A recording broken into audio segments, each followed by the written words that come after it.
नमस्ते, नमस्कार, जय हिंद, जय बिहार। दोस्तों कैसे हैं आप सब? उम्मीद है आप सभी लोग अच्छे हैं और आप सबों की प्रिपरेशन बहुत अच्छे तरीके से हो रही है। दोस्तों प्रतियोगी परीक्षाओं में करंट अफेयर्स सेक्शन अगर हम बात करें पिछले कुछ वर्षों से मतलब तुलना करें तो ये सेक्शन आपको देखेगा ऐसा कि प्रश्न की जो गुणवत्ता है मतलब कठिन होती जा रही है और प्रश्नों की संख्या भी अपेक्षाकृत बड़ी है। मतलब यहाँ पर यह है कि अभी जो रिसेंटली एग्जाम आयोजित हुए हैं आपने ये चीज़ों को फील किया होगा कि प्रश्नों की गुणवत्ता में मतलब वृद्धि हुई है और प्रश्नों की संख्या भी बढ़ी है। ये इस चीज़ को दर्शा रहा है कि तैयारी जो है अब करंट अफेयर्स की भी एक सब्जेक्ट के रूप में आपको करनी है। क्योंकि कई सारे लोग ऐसे बोलते हैं कि सर आपके पास वन लाइनर नोट्स हैं, मुझे वो पढ़ना सर मेरा एग्जाम है। तो ऐसे आपको प्रिपरेशन नहीं करना है, कदापि नहीं, क्योंकि ऐसे में आपका सिलेक्शन नहीं होगा। करंट अफेयर्स एक बड़ा सेक्शन है और ऐसे में प्रिपरेशन अगर सुनियोजित तरीके से होगी तो आपको सफलता निश्चित तौर पर मिलेगी। दोस्तों ये सीरीज करंट अफेयर्स की इसी पर आधारित है। बिहार के किसी भी एग्जाम की अगर आप प्रिपरेशन में लगे हैं तो निश्चित तौर पर ये जिम्मेदारी हमारी है। चीज़ें बखूबी यहाँ से हम आपको पढ़ा रहे हैं, बस आपका काम क्या है, चीज़ों को समझिए, याद रखिए और वो चीज़ों को एग्जाम में जब प्रश्न पूछा जाएगा तो वहाँ पर आपको हल करना है। बेसिकली यहाँ पर एक बात और है, 3 से 4 दिन क्लास अब्सेंट हुआ था, कुछ टेक्निकल प्रॉब्लम थी। मतलब टेक्निकल प्रॉब्लम 3 से 4 दिन नहीं थी, 2 दिन थी, लेकिन इसमें देरी हुई। हालांकि कल हमने क्लास आपको दिया था, हालांकि इसकी भरपाई हम कर रहे हैं, वो चिंता करने का आपको जरूरत नहीं है। इसका पीडीएफ हमने उपलब्ध आपको कराया है, सितंबर तक का ऑलरेडी आपको मिल चुका है। अक्टूबर महीना अभी चल रहा है तो अक्टूबर का डे वाइज डे आपको एप्लीकेशन पे मिल रहा है। ठीक है, अभी इस क्लास में हम देखने वाले हैं जो इंपॉर्टेंट प्रश्न है पिछले 3-4 दिनों का जो छूटा हुआ है वो चीज़ों का संग्रह एकदम विस्तृत रूप में, जिसमें बिहार, नेशनल और इंटरनेशनल तीनों खबर हैं। और यहाँ पर सिर्फ करंट अफेयर्स के खबर या फिर करंट अफेयर्स ही नहीं, संबंधित पॉइंट जहां से एग्जाम में प्रश्न पूछे जा सकते हैं। हमारी तो यही विशेषता है कि चीज़ों को इतना डीप में हम पढ़ा दे रहे हैं कि आपको एग्जाम में वही सारी चीज़ें पूछी जाती है। देखिए किन्हें भौतिकी का नोबेल पुरस्कार 2025 से सम्मानित करने को लेकर घोषणा हुई है और पुरस्कार 10 दिसंबर को स्वीडन में प्रदान किया जाएगा। अब एक चीज ध्यान रखिएगा, अगर बात यहाँ पर हो रही है नोबेल पुरस्कार में भौतिकी की, ये पिछले क्लास का प्रश्न है, इसमें तीनों इसका राइट आंसर होगा। जॉन क्लार्क, मिशेल डेवोरेट और जॉन मार्टिनिस, ये उपरोक्त तीनों के तीनों यहाँ पर सही है, तो विकल्प नंबर डी इसका फाइनल आंसर हो जाएगा। देखिए नोबेल पुरस्कारों में कई बार ऐसे तो हम जानकारी आपको दे चुके हैं, 6 क्षेत्रों में दिया जाता है। शांति का नोबेल पुरस्कार को छोड़कर रिमेनिंग जितने भी हैं मतलब जो 5 हैं वो स्वीडन स्टॉकहोम में दिया जाता है। लेकिन शांति का जो नोबेल पुरस्कार है वो नॉर्वे की राजधानी ओस्लो में दिया जाता है और पुरस्कारों का वितरण होता है 10 दिसंबर को। ये चीज़ें ऑलरेडी हम आपको पढ़ा चुके हैं। अच्छा, डेली करंट अफेयर्स का पीडीएफ जो बोर्ड पीडीएफ होता है, अगर आपको चाहिए तो टेलीग्राम चैनल को ज्वाइन कर लीजिए। बीपीएससी मेकर टेलीग्राम पे सर्च कीजिए, आप वहां से इसको ज्वाइन कर पाएंगे। चलिए सेशन की शुरुआत करते हैं पहले प्रश्न से। अच्छा, आज वाले इस क्लास में पहला 2 प्रश्न जो बिहार से रिलेटेड है वो बेसिकली खेल से ही संबंधित है। आइए इसको देखते हैं। देखिए पहला प्रश्न है कि मुजफ्फरपुर बिहार की ईसा मिश्रा को 10वीं वर्ल्ड कुंफू चैंपियनशिप में किस देश में आयोजित होने वाली प्रतियोगिता में भारत का प्रतिनिधित्व करने के लिए चुना गया है? जो बिहार से पहली और एकमात्र खिलाड़ी है जो इस प्रतियोगिता में राष्ट्रीय टीम में इनका चयन हुआ है। ये प्रतियोगिता कहां पर आयोजित होगा, बेसिकली ये प्रश्न है। और राइट जो आंसर है, ये प्रतियोगिता कहां पर आयोजित होना है, तो ध्यान रखिएगा चाइना में। विकल्प नंबर ए इसका करेक्ट आंसर है। अच्छा, इस प्रश्न में कितनी सारी चीजें छुपी हुई है। प्रतियोगिता कहां पर होगी, कौन सा संस्करण है, बिहार से किस खिलाड़ी का चयन हुआ, तो ईसा मिश्रा कहाँ की है, तो मुजफ्फरपुर की है। और एक बात और, ये पहली और एकमात्र है, एक बड़ी उपलब्धि में इसको ध्यान रखिएगा। इन्हें आप यहाँ पर तस्वीर के माध्यम से आप देख सकते हैं। अच्छा, मुजफ्फरपुर वही स्थान है जहां पर बिहार का दूसरा खादी मॉल है। बिहार का या फिर भारत का पहला खादी मॉल कहां पर है मालूम है? पटना में। लेकिन बिहार का दूसरा खादी मॉल है मुजफ्फरपुर में। अब ये चीजें अपडेट आपको कर लेनी है क्योंकि अभी इसी साल हमने एक जानकारी आपको दिया है, आई थिंक 2 महीना हो रहा है, 1 से 2 महीना, कि बिहार के पूर्णिया जिले में बिहार का तीसरा खादी मॉल बन रहा है। ये करंट अफेयर्स में है तो पीछे जाके दूसरा पहला भी पूछा जा सकता है। देखिए भुवनेश्वर में आयोजित, भुवनेश्वर कहाँ पर है, तो उड़ीसा में। तो भुवनेश्वर में आयोजित 40वीं जूनियर नेशनल एथलेटिक्स चैंपियनशिप 2025 में बिहार के किस खिलाड़ी ने गोल्ड मेडल यानी कि स्वर्ण पदक जीतकर बिहार को गौरवान्वित किया है? देखिए ऐसे में राइट आंसर इसका होगा विकल्प नंबर ए, यानी कि किशु सिंह इनका नाम है। इन्होंने स्वर्ण पदक अपने नाम किया है। यानी कि अगर हम बात करें तो गोल्ड मेडल इन्होंने अपने नाम किया। लेकिन आयुष राज जो विकल्प नंबर बी में आप देख रहे हैं, इन्होंने यहां पर अपने नाम किया ब्रॉन्ज मेडल। कौन सा? तो ब्रॉन्ज मेडल इन्होंने अपने नाम किया है। आइए इसको थोड़ा डिटेल में हम समझते हैं। देखिए, खेल और खिलाड़ियों को लेकर बिहार सरकार पिछले कुछ वर्षों में बहुत ही ज़्यादा सजग हुई है और बहुत सारी घोषणाएं, बहुत सारी पहल यहाँ पर बिहार में हमें देखने को मिला है। लेकिन यहाँ पर जो बात हम कर रहे हैं इस प्रतियोगिता को लेकर, यानी कि 40वीं जूनियर नेशनल एथलेटिक्स चैंपियनशिप 2025, ये आयोजित हुआ है कलिंगा स्टेडियम भुवनेश्वर में 10 से 14 अक्टूबर 2025 तक। बिहार को मिले पदकों की सूची में, हालांकि ये कंप्लीट सूची नहीं है, जो डाटा हमारे पास है बिहार राज्य खेल प्राधिकरण के डेटा के अनुसार, वहीं से ये चीजें हमने लिया है। बिहार राज्य खेल प्राधिकरण का जो फेसबुक पे जो पेज है, वहां पर खास करके जो उपलब्धि हासिल होती है खिलाड़ियों को, वो पोस्ट किया जाता है और ये डेटा वहीं से लिया गया है। और इस चीज़ को ध्यान रखिएगा कि स्वर्ण पदक पेंटाथलॉन में जो स्वर्ण पदक है, ये इमरान जो कि रोहतास के, इन्होंने अपने नाम किया। फिर अलका सिंह, पुरुषों की जो 400 मीटर की जो रिले स्पर्धा, इसमें कांस्य पदक। फिर इसके अतिरिक्त और भी कई सारे हैं जो नाम ध्यान रखेंगे। लेकिन बेसिकली भाला फेंक यानी कि जेवलिन थ्रो में जो हम बात कर रहे थे, आप यहाँ पर किशु सिंह जो कि जमुई के हैं और आयुष राज जो कि सारण के हैं, इन दोनों को लेकर चीज़ों को ध्यान आप लोग रखिएगा। स्वर्ण पदक और कांस्य पदक इन्होंने, इन दोनों ने क्रमशः अपने नाम किया है। तो बेसिकली यही तो यहाँ पर प्रश्न हमने पूछा था आपसे, तो इन बिंदुओं को ध्यान रखिएगा। ऐसा नहीं है कि सिर्फ भाला फेंक वाला भी पूछा जा सकता है, मतलब कोई भी पूछा जा सकता है, ठीक है। तो ये तमाम चीज़ों को ध्यान रखना है। अच्छा, आपसे अगर हम पूछें बिहार के मौजूदा खेल मंत्री कौन है, तो सुरेंद्र मेहता है, यहाँ पर हमने लिखा भी है। चलिए, अगला प्रश्न है कि निम्नलिखित में से कौन मिसेज यूनिवर्स 2025 का खिताब जीतने वाली पहली भारतीय महिला बनी है? मिसेज यूनिवर्स का खिताब भारत को अब तक नहीं मिला था। मिस यूनिवर्स का मिला है 3 बार, लेकिन मिसेज यूनिवर्स का नहीं। अब यहाँ पर पहली महिला बनी है ग्रेटर नोएडा की शेरी सिंह। विकल्प नंबर बी यहाँ पर इस प्रश्न का राइट आंसर हो जाएगा। आइए संबंधित बिंदुओं को देखते हैं। सबसे पहले यहाँ पर शेरी सिंह को आप इस तस्वीर में देख सकते हैं, यही है शेरी सिंह। देखिए, ग्रेटर नोएडा उत्तर प्रदेश की रहने वाली है शेरी सिंह। मिसेज यूनिवर्स का खिताब जीतकर इतिहास रच दिया। ऐसा करने वाली या फिर इस उपलब्धि को हासिल करने वाली ये पहली भारतीय महिला है। अच्छा, मिसेज यूनिवर्स जो प्रतियोगिता है, ये सौंदर्य प्रतियोगिता में आपको ध्यान रखना है, ये विवाहित महिलाओं का है। मिसेज से तो विवाहित महिला का ही तात्पर्य होता है, तो यहाँ पर आप इस बात को ध्यान रखिएगा, विवाहित महिलाओं का सौंदर्य प्रतियोगिता है, ठीक है। उसके बाद यहाँ पर आगे बढ़ते हैं। अगला पॉइंट है कि 122 देशों की प्रतिभागियों को हराकर उन्होंने ये खिताब अपने नाम किया है। यानी कि इस प्रतियोगिता में आपको ध्यान रखना, 122 देशों के प्रतिभागी शामिल थे और ये प्रतियोगिता जो हुई थी फिलीपींस की राजधानी मनीला में आयोजित किया गया था। इस बात को ध्यान रखिए, कौन सा संस्करण था, तो 48वां संस्करण था। और एक चीज और यहाँ पर आपको समझना है कि शेरी सिंह ने भारत का प्रतिनिधित्व ब्यूटी विथ रिस्पॉन्सिबिलिटी थीम के साथ किया था, यानी कि इस विषय के साथ किया था। तो इन सारे बातों को फिलहाल बेसिक से जो पॉइंट बनेंगे, इन्हीं सारे बिंदुओं से आपको पूछे जाएंगे। लेकिन यहाँ पर कुछ और भी चीज़ों को हम समझने का प्रयास करेंगे। जैसे कि मिस वर्ल्ड की बात करें तो भारत ने 6 बार इस खिताब को अपने नाम किया है। रीता फारिया, ऐश्वर्या राय, डायना हेडन, युक्ता मुखी, प्रियंका चोपड़ा और मानसी चिल्लर। भारत और वेनेजुएला 2 देश हैं जिन्होंने सबसे अधिक बार, जो 6 बार मिस वर्ल्ड का खिताब अपने नाम किया है, भारत और वेनेजुएला। इस चीज़ को ध्यान रखिएगा। ये तमाम चीज़ें आपको पीडीएफ फॉर्म में एप्लीकेशन पे मिलेगा, या फिर इसका जो बोर्ड पीडीएफ है जो एक्चुअली यहाँ पर अभी आप देख रहे हैं, ये अगर आपको चाहिए तो टेलीग्राम को ज्वाइन कर लीजिए। अब मिस यूनिवर्स की बात करें, अभी हमने मिसेज यूनिवर्स की बात किया था जो शेरी सिंह को दिया गया, लेकिन मिस यूनिवर्स जो अविवाहित महिलाओं का जो सौंदर्य प्रतियोगिता है, इसमें 3 बार भारत ने खिताब जीता है। तो पहली बार सुष्मिता सेन, फिर लारा दत्ता, फिर हरनाज संधू।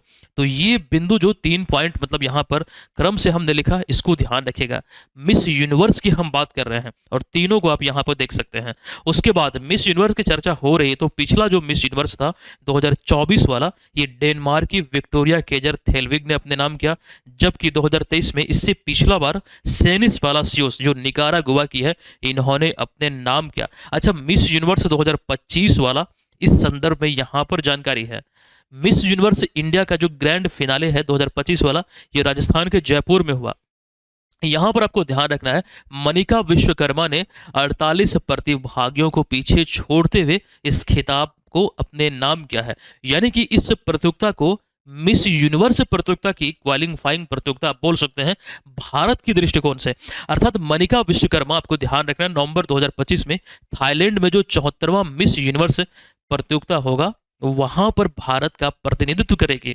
तो ये चीजें यहाँ पर बेसिकली इनके बारे में, मनिका विश्वकर्मा के बारे में ध्यान रखिएगा। अच्छा, भारत अब तक 3 बार मिस यूनिवर्स जीता है। अगर यहाँ पर मनिका विश्वकर्मा पुरस्कार जीतती है तो इस सूची में एक नाम और जुड़ जाएगा।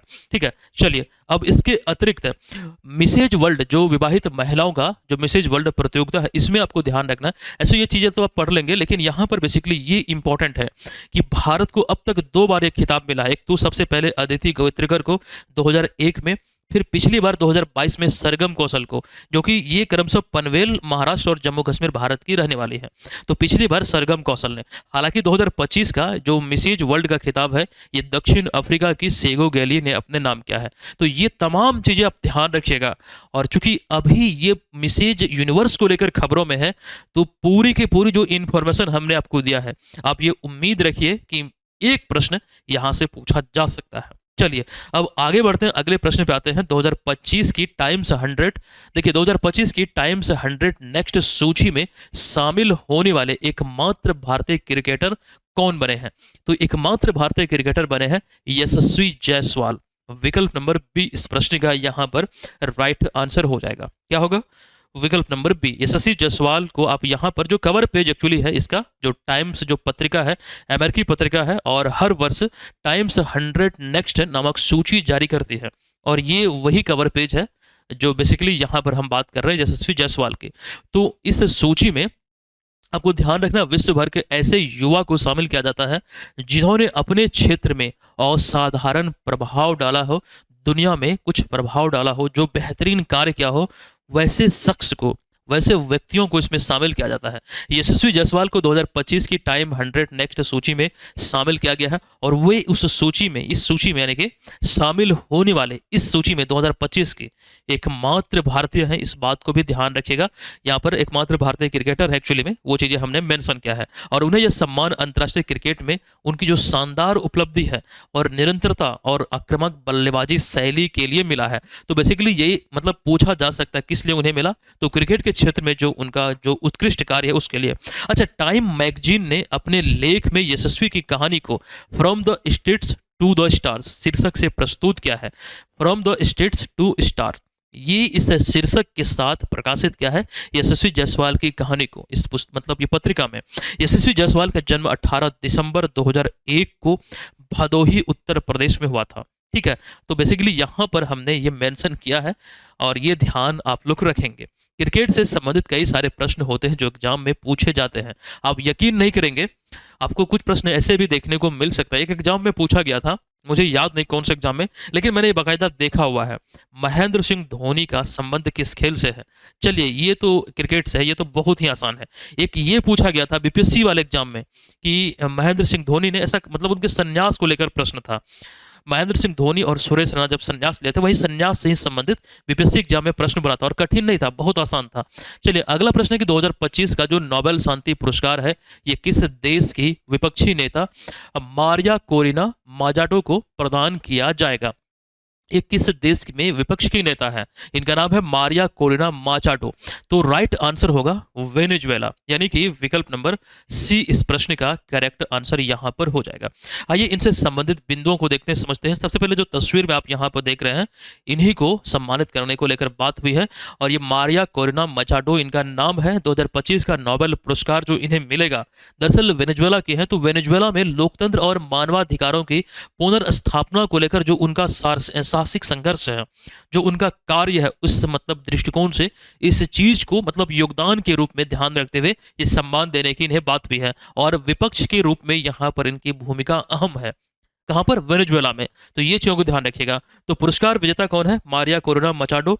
मुख्य योगदान क्या है? लोकतंत्र और मानवाधिकारों के लिए संघर्ष जो उन्होंने किया है। अच्छा, 10 दिसंबर 2025 को ओस्लो नॉर्वे में, जो नॉर्वे की राजधानी ओस्लो है, यहाँ पर इन्हें पुरस्कार दिया जाएगा। अच्छा, एक नज़र हम पूरी की पूरी सूची पर डाल लेते हैं, जो यहाँ पर 6 क्षेत्रों में नोबेल पुरस्कार मिलता है, जैसे कि चिकित्सा हो गया, साहित्य, भौतिकी, रसायन विज्ञान और इसके अतिरिक्त अर्थशास्त्र और शांति। अब यहाँ पर शांति के अतिरिक्त जो रिमेनिंग 5 आप देख रहे हैं, ये सभी स्टॉकहोम स्वीडन में आयोजित होता है पुरस्कार समारोह। लेकिन जो शांति का नोबेल पुरस्कार है ओस्लो नॉर्वे में, ये चीज जो यहाँ पर आप देख रहे हैं, इसका आप लोग स्क्रीनशॉट ले सकते हैं, काफी इंपॉर्टेंट है। एग्जाम में प्रश्न मुझे यहाँ से तो दिख रहा है, क्योंकि कई बार नोबेल पुरस्कार से संबंधित प्रश्न एग्जाम में पूछे गए हैं। अच्छा, ये 2024 की सूची है। ये वाला आपने देखा 2025 का जो घोषणा हुआ है 10 दिसंबर को पुरस्कार प्रदान किया जाएगा, ये 2024 वाला है, इसको ध्यान रखिएगा। यहाँ से ऑलरेडी प्रश्न पूछा जा चुका है। शांति का नोबेल पुरस्कार निहोन हिंडानको जो जापानी संगठन है, इसको दिया गया। इसके अतिरिक्त प्रमुख भारतीय जिन्हें ये पुरस्कार मिला है, तो 9 नाम आपको यहाँ पर दिखेगा, रविन्द्रनाथ टैगोर से लेकर अभिजीत बैनर्जी तक। साथ ही साथ इक्वेटर प्राइज जो खास करके जैव विविधता संरक्षण का नोबेल पुरस्कार कहा जाता है, ये ध्यान रखिएगा। इसके साथ ही आपको ये भी यहाँ पर ध्यान रखना है, रेमन मैग्सेसे जो एशिया का नोबेल कहा जाता है, ये भारत के दृष्टिकोण से महत्वपूर्ण है, हम चर्चाएं कर चुके हैं। साथ साथ प्रिजगर आर्किटेक्चर पुरस्कार जिसे आर्किटेक्चर का नोबेल कहा जाता है, इसके अतिरिक्त ग्रीन नोबेल कहा जाता है, गोल्डमैन पर्यावरण पुरस्कार को, ये 2025 और साथ साथ 2024 वाला, क्योंकि इसमें आलोक शुक्ला जो छत्तीसगढ़ के हैं, भारत के हैं, इनका नाम है पुरस्कार में, तो इस लिहाज से इन्हें आप ध्यान रखेंगे। ये तमाम बिंदु आपको याद रखना है, बड़ी मेहनत से ये तमाम स्लाइड, तमाम जो कंटेंट है वो आपके बीच हम रख रहे हैं, तो आप लोग इसका बेनिफिट उठाइए। ठीक है, चलिए आते हैं अगले प्रश्न पे। किस देश ने अपनी सुरक्षा को मजबूत करने के लिए टी डोम वायु रक्षा प्रणाली विकसित करने की घोषणा की है? देखिए, करेक्ट आंसर यहां पर हो जाएगा ताइवान। ये घोषणा अभी हाल ही में टी डोम जो वायु रक्षा प्रणाली है, ये विकसित करने की घोषणा ताइवान ने किया है। देखिए, ताइवान ने अपनी सुरक्षा बढ़ाने और संभावित हवाई हमलों से देश की सुरक्षा सुनिश्चित करने को लेकर या फिर हमले से निपटने को लेकर टी डोम वायु रक्षा प्रणाली विकसित करने की घोषणा की है। और यह मिसाइल और ड्रोन हमलों को रोकने के लिए डिजाइन किया गया है, जिसमें उन्नत रडार, सेंसर, स्वचालित लक्ष्य पहचान तकनीक, ये तमाम चीज़ों से लैस है। मुख्य उद्देश्य यही है कि जो हमला होता है उसे निपटा जाए, मतलब उससे ये खास करके देश को बचा जा सके। अच्छा, यहाँ पर टी डोम के बारे में वो चीज़ें, यहाँ पर किसी भी जो मिसाइल रक्षा प्रणाली या फिर वायु रक्षा प्रणाली होती है, जो उद्देश्य पे कार्य करता है, बेसिकली लगभग वही होता है, तो ये चीज़ों को ध्यान रखिएगा। अब यहाँ पर एक इंपॉर्टेंट डेटा ये है कि ताइवान ने जो ये कदम उठाया है, अगर आपसे पूछे कि मुख्य रूप से क्यों उठाया है, तो चीन द्वारा संभावित सैन्य दबाव और क्षेत्रीय तनाव को ध्यान में रखते हुए, ताकि भविष्य में ज्यादा परेशानी न हो, इस वजह से यहां पर ये चीजों को आप ध्यान रखेंगे। देखिए, यहां पर मिसाइल रक्षा प्रणाली की जो बात हो रही है, एक नजर हम देखते हैं कि जो प्रमुख देश हैं, जैसे कि भारत में जो मिसाइल रक्षा प्रणाली है वो एक तो आकाश है, लेकिन एक और है S-400 जो रशिया और भारत का। हालांकि ये आपको ध्यान रखना है, भारत के पास जो है ये रशिया से ही आयातित है। ये तमाम इसको ध्यान में रख लीजिएगा। अभी जो खबरों में रहा है, जैसे कि टी डोम जो खास करके ताइवान का, ये तो आप ध्यान रखेंगे। डाइवर्ट सीलिंग को लेकर हमने जानकारी दिया था। आयरन डोम ये इजराइल का है और ये बहुत ही फेमस है, क्योंकि इसी से एक प्रकार से प्रेरित होते हुए कुछ समय पहले अमेरिका ने यह घोषणा अभी किया है कि गोल्डन डोम नामक ये वायु रक्षा प्रणाली विकसित किया जाएगा। तो ये तमाम जो वायु रक्षा प्रणाली है इस समय जो खबरों में है, इसको ध्यान में रखने का प्रयास कीजिएगा। इस तरह के प्रश्न हालांकि पूछे नहीं गए हैं जहां तक मेरी जानकारी है, लेकिन अब पूछे जा सकते हैं। अमेरिका ने इसकी घोषणा की है, अभी ताइवान ने इसको टी डोम को लेकर मतलब यहाँ पर घोषणा की है, देख रहे हैं। तो ये तमाम चीजों को आपको ध्यान रखना है, यहाँ से प्रश्न बन सकता है। चलिए आते हैं अगले प्रश्न पे। किस भारतीय शहर में स्थित अखिल भारतीय आयुर्विज्ञान संस्थान यानी कि एम्स भारत में, ध्यान रखिएगा, कौन सा एम्स भारत में रोबोट की मदद से किडनी ट्रांसप्लांट करने वाला पहला सरकारी अस्पताल बना है? तो बात यहां पर जो एम्स की हो रही है, दिल्ली एम्स इसका करेक्ट आंसर होगा। तो राइट आंसर क्या है? विकल्प नंबर डी।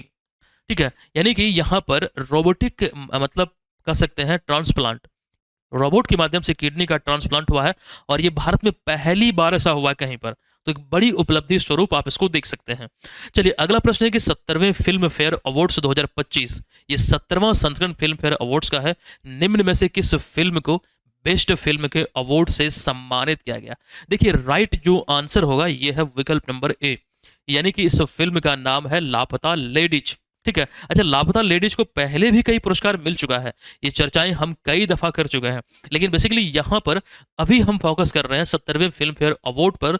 तो ये आपको ध्यान रखना, AKA arena Kankaria lake, Ahmedabad, Gujarat में ये पुरस्कार समारोह आयोजित हुआ। और यहाँ पर विजेता सूची बेसिकली इंपॉर्टेंट है, ये तो ध्यान रखेंगे ही, लेकिन विजेता सूची में बेस्ट फिल्म का जो अवार्ड है ये लापता लेडीज को मिला। बेस्ट डायरेक्टर का जो पुरस्कार है ये लापता लेडीज के लिए ही ये किरण राव को मिला है। ये चीज ध्यान रखें, फिल्म का नाम यहाँ पर ब्रैकेट में हमने रखा है। बेस्ट फिल्म क्रिटिक्स कैटेगरी में I want to talk. Best actor in और लीडिंग रोल मेल कैटेगरी में यहाँ पर ध्यान रखिएगा ये दो को मिला है। एक यहाँ पर मिस्टेक है, ये पॉइंट देने में मिस्टेक हुआ है। तो best actor in a leading role male category में अभिषेक बच्चन को मिला और कार्तिक आर्यन को, संयुक्त रूप से दोनों को मिला है। आई वांट टू टॉक और चंदू चैंपियन, ये दोनों को, मतलब इन दो मूवी के लिए। अच्छा, बेस्ट एक्टर क्रिटिक्स कैटेगरी में राजकुमार राव को, best actor in a leading role female में आलिया भट्ट को, बेस्ट एक्ट्रेस क्रिटिक्स में प्रतिभा रांटा, और best actor in a supporting role male और फीमेल में रवि किशन को लापता लेडीज, और फीमेल में छाया कदम को लापता लेडीज के लिए। लापता लेडीज एक ऐसी मूवी है, बहुत सारे पुरस्कार जीता, एक लो बजट मूवी है लेकिन बहुत अच्छी बनी है। अगर आप लोग नहीं देखें तो जरूर देखिएगा। चलिए, तो ये तमाम बातों को 70वें फिल्म फेयर अवार्ड के दृष्टिकोण से ध्यान रखिए। अगला प्रश्न है कि मरुस्थलीय मृदा, यहाँ पर ध्यान देखिए, मरुस्थलीय मृदा निर्माण तकनीक का उपयोग करके पहली बार हाल ही में किस राज्य में गेहूं की खेती की गई है। देखिए, मरुस्थलीय मृदा, मरुस्थल यानी कि मरी हुई भूमि, और आप यहां पर रिलेट कीजिए कि गेहूं की खेती संभव हुई है, की गई है। गेहूं की खेती सामान्यतः जाड़े के मौसम में होती है, मतलब जहां पर ठंड होती है वहां पर इसे, मतलब कम गर्मी की आवश्यकता होती है। जब फसल पकती है तो उस समय गर्मी हो, लेकिन पहले नहीं। ठीक है, इस बात को ध्यान रखें। लेकिन इसके बावजूद भी यहाँ पर रेगिस्तान में, मरुभूमि में प्रकार से गेहूं की खेती की गई है। इस बात को ध्यान रखें, मरुभूमि तो यही होता है ना, मरुस्थलीय मृदा निर्माण तकनीक का मतलब इस मिट्टी, मृदा मतलब था मिट्टी, इस चीज को ध्यान रखिएगा। चलिए, यहाँ पर इसको लेकर हम जानकारी दे दें आपको। अच्छा, इसका राइट आंसर पहले देखना ना, राइट आंसर होगा राजस्थान।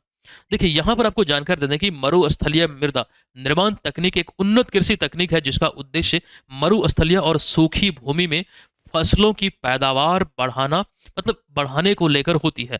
इस तकनीक में भूमि सुधार, साथ साथ जल संचयन और उन्नत बीज तकनीक का उपयोग किया जाता है ताकि कम पानी वाले क्षेत्रों में भी गेहूं जैसी प्रमुख फसल उगाई जा सके, क्योंकि गेहूं को अधिक फसल की जरूरत होती है, लेकिन बावजूद इसके ये सफल हो पाती है। राजस्थान में पहली बार इस तकनीक का प्रयोग हुआ है और मरुस्थलीय क्षेत्रों में गेहूं की सफल खेती की गई है, और इस पहल से राजस्थान के सूखे और रेगिस्तानी क्षेत्रों में कृषि उत्पादन को बढ़ावा मिला है, या फिर आने वाले दिनों में अगर ये बेहतर होती है तो उत्पादन में को बढ़ावा मिलेगा। ये तमाम बातों को बेसिकली ध्यान रखना है, और राजस्थान इसका राइट आंसर होगा।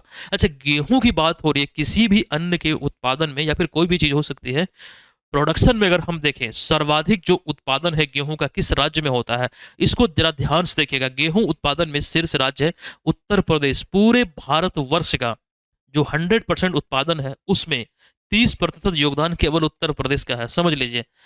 तो ये चीजें इंपॉर्टेंट है। 28 राज्य में से अगर हम देखें तो 30% गेहूं उत्पादन का योगदान उत्तर प्रदेश है, जिसके बाद मध्य प्रदेश और पंजाब का स्थान आता है। और ये तीनों राज्य मिला दें अगर हम, तो 100% गेहूं के उत्पादन, जो पूरे भारतवर्ष की बात हो रही है, तो इसमें से 64% जो हिस्सा है ये केवल ये 3 राज्य में ही इसका उत्पादन होता है। इस बात को ध्यान रखिएगा। ये नवीनतम डेटा जो कहती है उस आधार पर चीजों को आपके बीच हमने रखा। अगला प्रश्न है कि निम्नलिखित में से किस राज्य सरकार ने मिलावटी और नकली दवाओं को रोकने के लिए हाल ही में औषधि निरीक्षकों को औषधि रसायनों के निरीक्षण का अधिकार दिया है। ये बेसिकली मिलावटी और नकली दवाई जो मार्केट में धड़ल्ले से चल रही है, इसको लेकर, इसे रोकने को लेकर औषधि निरीक्षकों को औषधि रसायन के निरीक्षण का अधिकार अभी उत्तर प्रदेश गवर्नमेंट ने दिया है। विकल्प नंबर डी इस प्रश्न का यहां पर करेक्ट आंसर हो जाएगा। अगला प्रश्न है कि निम्नलिखित में से कौन सा, एक सेकंड, कौन सा 8 अक्टूबर 2025 को भारतीय राज्य, अच्छा कौन सा भारतीय राज्य, यहां पर ये मिस हुआ है, इसको सुधार कर लीजिएगा। 8 अक्टूबर 2025 को भारतीय राज्य वन्य जीव संरक्षण अधिनियम 1972 में संशोधन विधेयक पारित करने वाला पहला राज्य बना है। निम्नलिखित में से 8 अक्टूबर 2025 को भारतीय राज्य, 8 अक्टूबर 2025 को कौन सा भारतीय राज्य, यहां पर ये शब्द आप लिख सकते हैं, कौन सा भारतीय राज्य वन्यजीव संरक्षण अधिनियम 1972 में संशोधन विधेयक पारित करने वाला पहला राज्य बना है। ये तो बेसिकली इसका राइट आंसर आप लिखेंगे केरल। लेकिन ये पॉइंट इतना आसान, मतलब जैसे आपको दिख रहा है प्रश्न इतना है नहीं, इसको थोड़ा डीप में समझने का प्रयास कीजिएगा। देखिए केरल वन्यजीव अधिनियम 19 देखिए केरल जो है ये वन्यजीव अधिनियम 1972 में संशोधन करने वाला पहला राज्य बना है। अब ये संशोधन बेसिकली है क्या, तो केरल विधानसभा ने 8 अक्टूबर 2025 को यह विधेयक पारित किया और ये जो संशोधन विधेयक है दरअसल मानव पशु संघर्षों को कम करने के उद्देश्य से किया गया है, जिससे कि ऐसे जानवर को नियंत्रित करने की अनुमति मिलेगी जो मानव जीवन या फिर संपत्ति, खेती आदि को लेकर जो एक प्रकार से खतरा बना हुआ है उसको लेकर यहाँ पर ये एक प्रकार से संशोधन है।